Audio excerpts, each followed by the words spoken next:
இன்றைக்கி நாம் பார்க்க போகிற ரெசிபி தக்காளி சாதம் எப்படி செய்யலான்னு பார்க்கலாமா. ஸ்டவ் ஆன் பண்ணிவிட்டு தேவையான அளவு நெய் சேர்த்துக்கோங்க அல்லது தேங்காய் எண்ணெய் சேர்த்துக்கோங்க.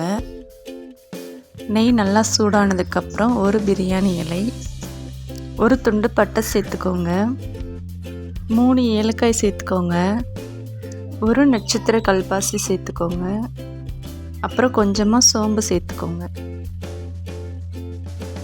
சோம்பு நல்லா பொரிஞ்சதுக்கப்புறம் நீள் வாகில் கட் பண்ண பெரிய வெங்காயம் 1 சேர்த்துக்கோங்க, ஒரு பச்சை மிளகாய் சேர்த்துக்கோங்க. வெங்காயம் நல்லா செவக்கிற வரைக்கும் வதக்கி விட்டுக்கோங்க. வெங்காயம் நல்லா ப்ரௌன் கலராக வர வரைக்கும் வதக்கிக்கோங்க. அப்புறம் நம்ம கட் பண்ணி வச்ச தக்காளி சேர்த்துக்கோங்க. நான் இன்றைக்கி ஒரு 4 பெரிய சைஸ் தக்காளியை சின்னதாக கட் பண்ணியிருக்கேன்.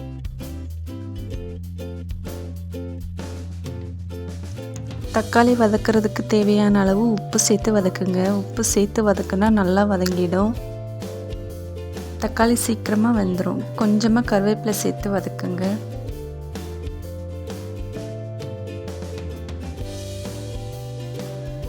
தக்காளி நல்லா மசிஞ்சு வெந்தாச்சு. இப்போ 1 ஸ்பூன் இஞ்சி பூண்டு பேஸ்ட்டு சேர்த்துக்கோங்க.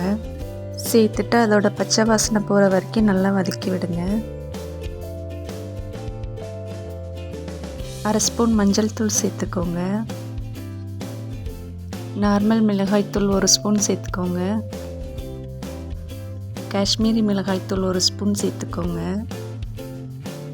இது எல்லாத்தையும் பச்சை வாசனை போகிற வரைக்கும் நல்லா வதக்கி விடுங்க.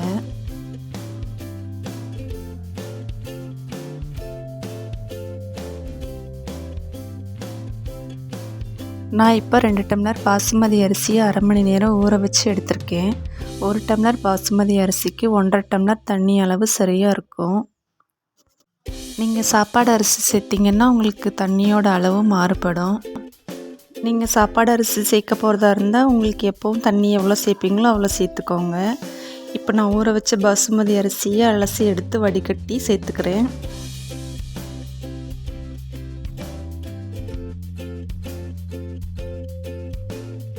சாதத்துக்கு தேவையான அளவு உப்பு சேர்த்து கலந்து விட்டு ஒரு 7 நிமிஷத்துலேருந்து 8 நிமிஷம் வரைக்கும் மூடி போட்டு மூடி வைங்க. சிம்லையே வேக வைங்க. கொஞ்சமாக கொத்தமல்லி இலை சேர்த்துக்கோங்க.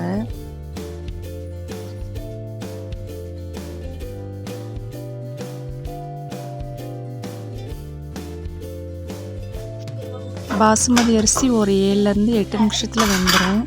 இப்போ சூப்பராக உதிரியாக ரெடி ஆகிருக்கு.